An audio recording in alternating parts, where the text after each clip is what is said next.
sussing out of your luck, going hard in the paint, and that's how you assert dominance.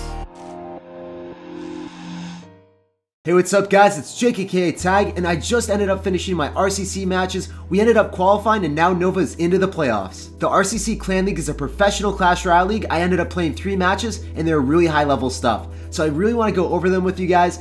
Out of the 3 games against other professional players, I had 2 really difficult matchups. Fortunately, I was able to pull out one of the W's, but I did end up losing 1 game. So let's go jump straight into the first game and let's see what I could have done a little bit better. If you guys are not already aware of the deck that I'm playing, it's going to be basically a bait deck. I'm going to have Spear Goblins, I'm going to have Goblin Gang, I'm going to have Dark Prince. If you guys do not know already, Dark Prince, Spear Goblin Hut, Goblin Gang, some of the most OP cards in the game, pretty much all thrown together.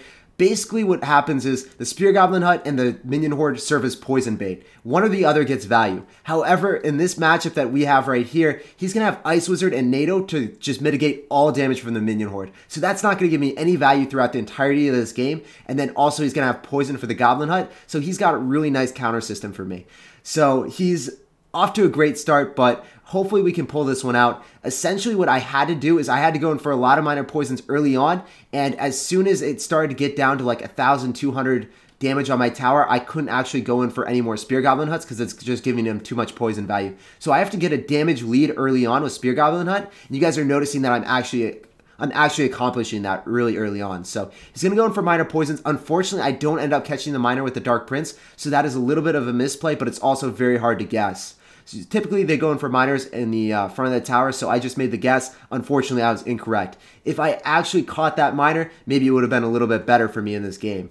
But here's the situation. He's also going to have logs, so I really want to bait out the log with the Spear Goblins and not the Goblin Gang. I want to go in for Spear Goblins here. That's why I dropped them first and foremost. If I bait out a log, then I'm going to be able to drop my Goblin Gang, and it's going to give me a lot more value. So I'm going to try to apply some pressure with Goblin Gang and Dark Prince pretty early, but I didn't actually do that. I feel like that Spear Goblin Hut right there might have been a slight misplay. If I cycled Goblin Gang at the river when he didn't have log and cycle and then dropped Dark Prince on the miner, maybe that would have been a better play because then he wouldn't have been able to get the 500 damage from the miner. I would have had a pretty nice counter push with him not having log and cycle. I think that was definitely the maneuver. Unfortunately, that was one of my biggest misplays in the game looking back at it. So always got to be aware and cognizant of your opponent's card cycle. I didn't really respond to the miner, and as a result, I feel like I squandered a pretty huge advantage there. So I go in for the log. I'm always dropping the miner in that safe tornado spot because I know that after you see Ice Wizard, like it is 100% confirmed that the man definitely has NATO. If they're a good player and they're running Ice Wizard, they're going to have NATO. So I don't want to mess around with that. I don't want to have that activate King Tower. I do end up leaking a little bit of Elixir there. I don't know why I did that. That was a pretty big misplay. I cycled Dark Prince in the back because I wanted to deny any ability for him to go in for any miner. And unfortunately, my miner gets caught because I can't drop it in a natoable spot, and he's really having a great advantage.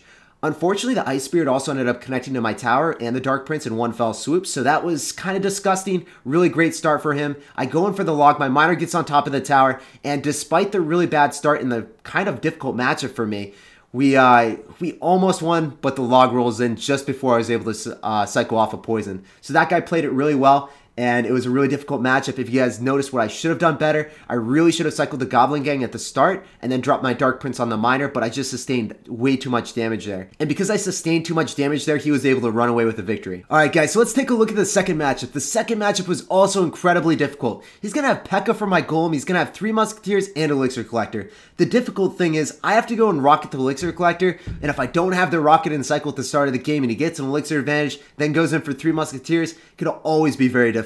And as you guys can see right now, the worst possible matchup with the worst possible starting hand. He has Collector in his starting hand, and where is my rocket, guys? What are those? I do not like this hand. Very sad panda moment as I have to cycle a flimsy Mega Minion in the back. I don't even have a Dark Prince to cycle in the back. Mega Minion can get countered by Bats, Ice Spirit, easy stuff. And it's just like one of the worst possible things to do. I had to log the Collector in the middle to mitigate 2 Elixir from him. So that's something that you guys always want to do, but it's not really obviously the best situation. It's just something that I did there. So he drops the thumbs up and he gives me a little bit of BM early on after he sees the Night Witch because he's running Pekka, right? Not only did he know that we were running Golem Rocket after seeing the Night Witch, but he knows that he's got a complete counter deck. I didn't really think much of it. I was just like, okay, well, he got a huge elixir advantage at the start, but no, it was actually even worse than that, guys. This guy was so happy that he just had the best possible start. And we ended up having to rocket the second collector, which was really good for me. At least we mitigated some of the elixir advantage, and then he goes and zaps and squanders his entire elixir advantage, but he cycled back to another collector. So at this point, there is no way, no chance that I cycle back to another rocket. It was like 4 cards out of rotation, so I have to go and cycle my golem. So after cycling the golem, I'm just like, all right, this is a really funky, really funky 3 Musketeer deck. I don't really know what it is. And then he drops the pekka, and I'm like, okay, so now he was BMing me for good reason. This is a really difficult matchup. I know that he has 3 Musketeers, so I'm getting ready with my babydragon. I am poised to go in for babydragon and NATO. When they drop their 3 Musketeers, you either want to be using your Dark Prince plus NATO or your babydragon plus NATO, and then you gotta finesse it because you always want to be dropping your rocket on the collector. And that's what I did right there, guys. I dropped everything right into the collector. I NATO'd, my babydragon burped, belched away, killed everything, and then I hit a very nice log. The log ended up hitting the collector, it hit the 3 Musketeers, and I aligned everything pretty beautifully with the NATO. So that right there was probably the play that won me the game, and I was really happy about that. So he's going to pump up yet again, guys. I'm just going to go in for another golem, I believe. I don't even think I need to rocket that because... yeah, all right, he just went in for a pekka at the river. I guess he got really feisty with me. He thought that I didn't have any way of defending against that since I dropped my golem in the back, but I actually have NATO to make sure that the bandit does not end up connecting with my tower. I also had to drop the Night Witch there. Could have dropped the Night Witch a little bit lower. I think that would have been a better play, just having the bandit dash anyway, but the pekka would have had a much longer way of walking, so... not too bad, not too shabby. Another thing, guys, never overcommit. I'm not dropping anything at the river. I'm not going for rockets. I know that I can just go for 2 logs and then rocket him out. So that was pretty much my plan. He was at around 600 damage. The biggest thing that you guys gotta do is play patient. Always make sure that you guys have the game in the bag in competitive scenarios. Never overextend. One overextension with Golem, because your units are so expensive, you will just automatically lose the game. And of course, guys, we have to sauce out the dominance. We have to BM this man back. He had the best hand, the best matchup. He BM'd me at the start, and boy, did that feel good, man. So last but not least, guys, let's go jump straight to the final game against Lavaloon. This was the game that we needed. We were at 7-5. If I won this game, we qualified. Everyone in call was piped up. Everyone was amped. And a lot of pressure was on me. So in this situation, I actually chose to run Golem because I felt it had so many great matchups. And I really feel like Golem and double elixir, it thrives. So I really wasn't about the life of making the first play. I was about to wait until double elixir if I had to. Cycling a card or cycling something early with a Golem deck can always put you at a huge disadvantage. And I don't really like doing that. So I'm going to be dropping my Mega Minion right on top of the Lava Hound. I dropped my Golem early on in the game simply because he committed so much elixir with the Lava Hound. Otherwise, you don't want to do that as a starting play.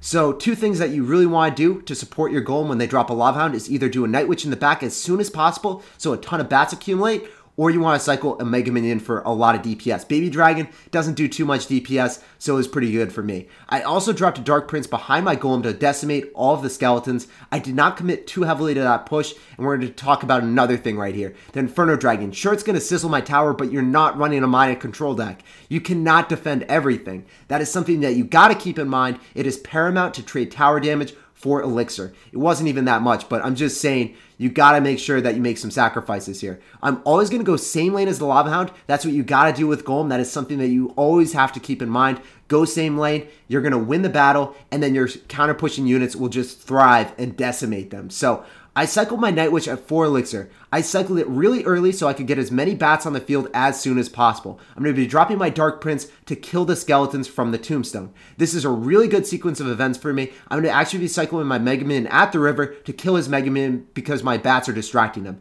He ends up botching the fireball. I have to sauce out the well played because I got BM'd by the first guy, and you know, I'm a little bit salty at this point. I'm like, you BM'd me with a hard counter earlier on. I asserted dominance. We got to assert dominance to the fullest extent. We got to bounce back and BM where it counts. So I go in for the rocket right on top of the Inferno Dragon. We're really finessing this, man. About to 3-crown him. And if you go same lane with Golem into a Lava Hound, cycle your Night Witch early, you're sure to take the victory. So we end up copying this W, and we advance to the playoffs, and it felt so good bouncing back. Guys, I don't know. I was so happy beating that Pekka user and then finishing off with the 3-crown. Made my dreams memes, man. I very rarely ever BM at a competitive setting, but they did BM me with a hard counter in the second game, and I just had to reciprocate and bounce back. It was just a really great way to end the regular season, and I can't wait for the playoffs. Anyway, if you guys enjoyed this type of video, if you guys enjoyed me analyzing my competitive matches, make sure to sauce me a fat thumbs up and let me know down below in the comment section if you guys enjoyed it. If you guys are interested in the 2 decks that I played in this video, their links will be down below in the pinned comment. And if you guys haven't already, check out RoyaleAPI.com for all the professional decks just like the ones that I played here. Anyway, I really hope you guys enjoyed the video. Thanks for watching, thanks for chilling with me, and I can't wait to see you guys next time. Peace out.